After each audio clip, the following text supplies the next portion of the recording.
Esse é um Cápsula e nós vamos falar agora sobre o crime de desinformação que foi inventado pelo STF. O STF mais uma vez inovou e condenou as pessoas do Núcleo 4 por terem espalhado fake news sobre as urnas, o que é um absurdo completo. Veja, desinformação ou desordem informacional, como eles colocaram, isso existe desde sempre. A questão é que sempre se teve essa ideia de que é melhor você permitir isso do que você dar o direito para um órgão do governo de dizer o que é mentira, o que não é, de proibir ou não determinadas coisas. Por quê? Porque isso no longo prazo faz com que o governo se fortaleça muito em face da sociedade. Gera-se uma autocracia, gera-se uma ditadura. O governo vai entender qualquer crítica como um ataque ao governo. É exatamente o que eles falam aqui.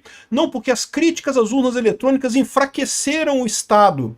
E por isso seria crime. Não, é direito de todo cidadão enfraquecer o Estado, porque justamente o Estado é muito mais forte que o cidadão. Vamos entender esse caso aqui. É um absurdo esse crime de desinformação que eles colocaram aqui, mas é importante ressaltar que eles não criaram um crime por si, tá? Eles entenderam que existe um nexo causal entre a desinformação e um outro crime.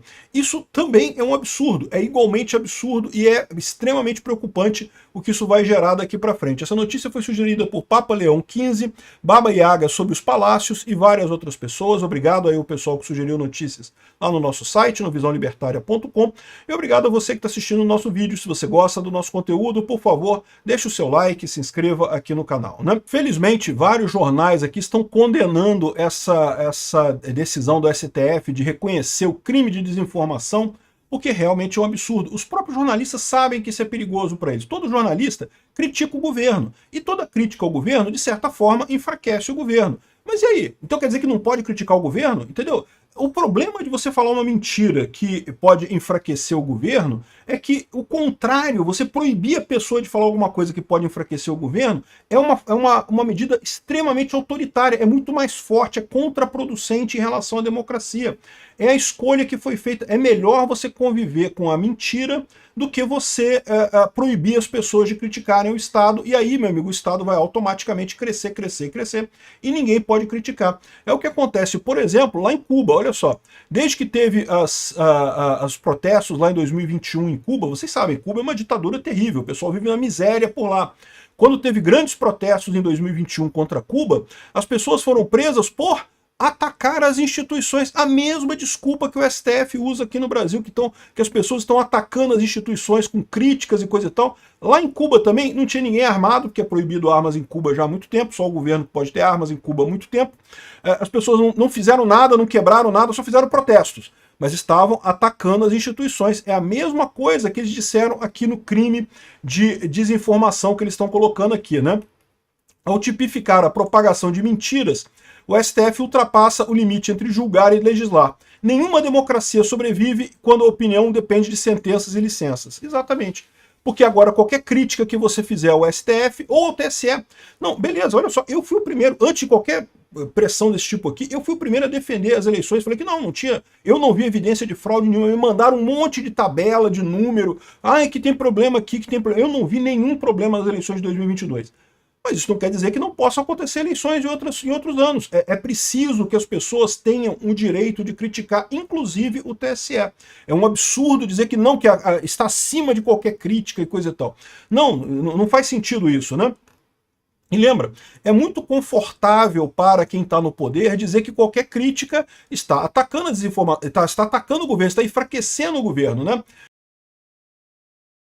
Veja, é preciso deixar claro uma coisa aqui, tá? Do ponto de vista técnico do direito, o que o STF fez não foi propriamente tipificar a desinformação. Eles reconheceram que existe a desinformação, na verdade também a tese da desordem informacional, o que é ainda pior, porque sabe o que é desordem informacional, né? É quando você fala coisas que podem até ser verdade, mas você fala com o intuito de promover alguma coisa política. Ora bolas, isso é feito o tempo todo, por todo mundo, né? Então assim, desordem informacional nesse caso só faz sentido quando você vê isso como um ataque às instituições. Você está falando uma verdade incômoda, não pode falar verdades incômodas, né? É desordem informacional e não sei o que lá, porque eles viram exatamente isso, eles estavam criticando a desinformação, mas a verdade é que as coisas que doíam de fato, eu sempre falei isso, Desinformação existe? Mentira existe? Existe, mas mentira não dói. Mentira tem para tudo quanto é lado, uma coisa para outra não faz diferença nenhuma no final das contas, não muda nada. As coisas que realmente doem são as verdades incômodas, né? E é isso que eles chamam aqui de desordem informacional. São as verdades incômodas, isso que incomoda o pessoal no final das contas, né? E daí, ao condenar esse pessoal por desinformação, por desordem informacional, ele disse no voto que tinham, olha só, milícias populistas que atuam com covardia e contribuíram para a disseminação de informações falsas e enganosas, visando desacreditar a democracia. E aí olha a ligação, esse é que é o problema. O grande problema do voto do quarto núcleo, né, lá do STF, foi justamente esse chamado nexo causal. Olha só, o que é o nexo causal? Flávio Dino, ao corroborar o discurso do relator, afirmou que as fake news levaram à depredação do Supremo durante a invasão da sede dos três poderes em 8 de janeiro. Se não houvesse fake news e desinformação, esse resultado não teria acontecido, portanto, há uma relação causal. Olha que absurda essa frase dele. É isso que eu falo. Isso daqui, esse nexo causal é que é um absurdo. Porque, veja, nexo causal é uma coisa muito séria. Você tem que provar que uma coisa leva a outra inevitavelmente, que é uma causa direta. Porque se você chegar à conclusão de que qualquer coisa que contribui para um fato é causa daquele fato, acabou, né? Ninguém mais pode guiar, porque quando acontece um acidente, se a pessoa não estivesse guiando o carro, ela não teria sofrido acidente, correto? Se a empresa não tivesse fabricado aquele carro, então não teria tido acidente. Então a empresa que fabricou o carro é culpada pelo acidente. O fato da pessoa ter guiado já é culpado pelo acidente. Reparou a história? Essa lógica que o Flávio Dino usou aqui, ó, que se não tivesse tal coisa, então tal coisa não teria acontecido, é um nexo causal frágil, é um nexo causal errado. Isso nos livros de direito o pessoal ensina que você não pode usar esse tipo de lógica, porque isso não prova nada. Se você chegar por isso, a esquerda adora esse tipo de coisa, porque quer proibir as armas. Não, se não fabricar armas, ninguém vai dar tiro. Porra, que história é essa, bicho? Não tem esse negócio não, né? Essa lógica de que a empresa de armas é culpada pela pessoa ter atirado, não. A culpa de quem realiza a ação é justamente da pessoa que faz com a intenção daquilo, que realmente tem aquele interesse em fazer a coisa, né? E que tem um resultado esperado. Quando você atira em alguém, você sabe que a chance de matar a pessoa é grande, né? Então, assim, esse é o nexo causal, tem que haver previsibilidade. Agora, como é que a pessoa que criticou a urna eletrônica, o cara que fez um relatório lá criticando a urna eletrônica, como é que ele ia saber que ia ter um grupo que ia se reunir no dia 8 de janeiro, ia atacar o Supremo, ia atacar os três poderes? Ele não tinha como saber isso, ele não tinha nenhum controle sobre isso. Isso não é um nexo causal, isso não há a possibilidade, né? A culpa de quem invadiu o Supremo é de quem invadiu o Supremo. Quem foi lá e quebrou as coisas, eu já falei várias vezes. Eu acho que a pessoa tem que ser punida pelo que ela fez. Quebrou janela, crime de dano, 2 anos de cadeia. Isso a pessoa tem que ser punida mesmo. Quem quebrou e tem que ser punido quem for provado que fez o ato, quem foi lá e quebrou. O cara do relógio lá que pegou o relógio, jogou no chão, aquele cara tem que pagar por aquilo. É um absurdo. Aquele relógio é uma coisa histórica, né? Uma depredação sem sentido nenhum, sem lógica nenhuma. Agora, daí a dizer que o pessoal que criticou a urna eletrônica lá atrás levou a esse ataque, essa lógica que eles querem gerar é exatamente a mesma lógica que eles usam no caso do armamento e em tantas outras situações, um absurdo completo no final das contas, né? E o que chama atenção nisso daqui é o fato de que vários jornais, não apenas jornais de direita, vamos dizer assim, mas outros jornais também, aqui o Poder 360, o Estadão, todos fizeram esse negócio, criticaram. Por quê? Porque o jornalista olha para isso e se vê nessa história, cara. Se vê nessa história. O jornalista o tempo todo critica o governo. Está acusando o Lula de ter feito o roubo pelo pessoal do INSS.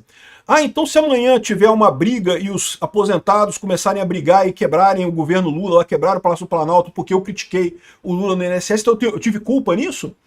Entenderam o problema? Essa é a relação. Por isso que os jornais grandes todos estão preocupados com essa decisão do STF.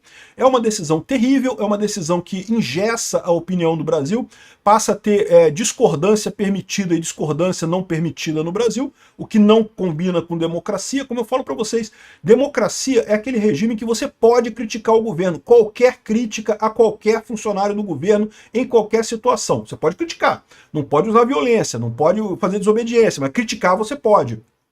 Mesmo que seja com base numa mentira, sim, porque como é que você vai saber que é uma mentira a priori? né?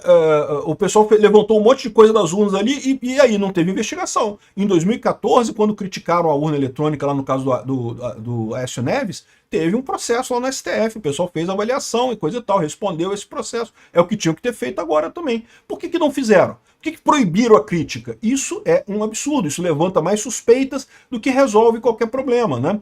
Isso tira da justiça exatamente o caráter de pacificação social que ela deveria ter.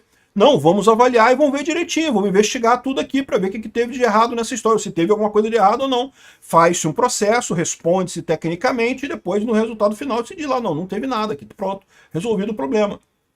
Agora, o Alexandre de Moraes, com essa ideia dele que é proibido questionar, de novo, é o que eu falo, a eleição da Venezuela. E se ninguém questionasse a eleição da Venezuela? Pô, a eleição da Venezuela foi fraudada, tá? E a fraude que foi feita lá na Venezuela, se tivesse acontecido aqui no Brasil, teria sido pega também, tá? Tem muita gente falando que, não, porque a Venezuela tem voto impresso e coisa e tal. Lorota. A fraude lá foi pega pelos boletins de urna. A urna brasileira tem boletim de urna também. Você poderia ter detectado, se tivesse havido a fraude aqui no Brasil, teria sido detectada nos boletins de urna, tal como foi lá na Venezuela, né? Mas se ninguém pode criticar nada, como é que você critica o TSE nesse caso? Vamos supor que no futuro, 2022 não aconteceu, vamos supor que no futuro aconteça. E aí, está proibido criticar? Se criticar é para atacar a democracia, né? O ministro Flávio Dino equiparou fake news a violência gravíssima com efeitos semelhantes a uma facada ou um tiro. Atacar a justiça eleitoral é crime tipificado, sem indicar o artigo. Sendo que o Flávio Dino, ele já criticou as urnas eletrônicas. Quando ele perdeu a eleição lá para trás, ele criticou as urnas eletrônicas pra caramba. Olha a cara de pau desse pessoal, o esforço que eles estão fazendo para tentar calar a internet. Aí tem duas coisas importantes. Então, o primeiro ponto importante dessa história toda aqui é como é que o jornalismo, entre aspas, tradicional, né, a mídia tradicional socialista, está apavorada com isso. Porque sabe que eles podem cair nessa história também. Eles são vítimas disso, tanto quanto nós aqui na internet. A segunda coisa que dá para perceber aqui é como é que esse pessoal está apavorado, porque eles de fato sabem que perderam o controle, de fato sabem que ninguém mais respeita o STF, o TSE e o governo brasileiro. Mas o problema que eles não percebem é que não é a desinformação que é o problema é econômico. A queda, né, do custo de transação fez com que o governo se tornasse muito menos eficiente que outras alternativas. As pessoas simplesmente olham para o governo e veem uma estrutura enorme que não serve para nada e cheio de problemas, cheio de roubalheira. O governo virou um estorvo para a sociedade, não serve para porcaria nenhuma. É por isso que o STF caiu em descredibilidade, é por isso que o TSE caiu em descredibilidade. As próprias ações desesperadas dele para tentar ganhar credibilidade na base da porrada, ninguém ganha credibilidade na base da porrada, meu amigo. Você ganha obediência, pode até ser, as pessoas podem te obedecer com medo de levar porrada, né? Mas respeito, legitimidade, não, você não ganha com porrada. Obrigado por assistir o vídeo até o final. Além de curtir, compartilhar e se inscrever no canal, considere se tornar patrocinador com valores a partir de R$ 1,99. Clique no botão Seja Membro abaixo para saber as condições e vantagens de patrocinar o canal. Mais informações sobre o nosso projeto, visite nossos sites indicados na tela.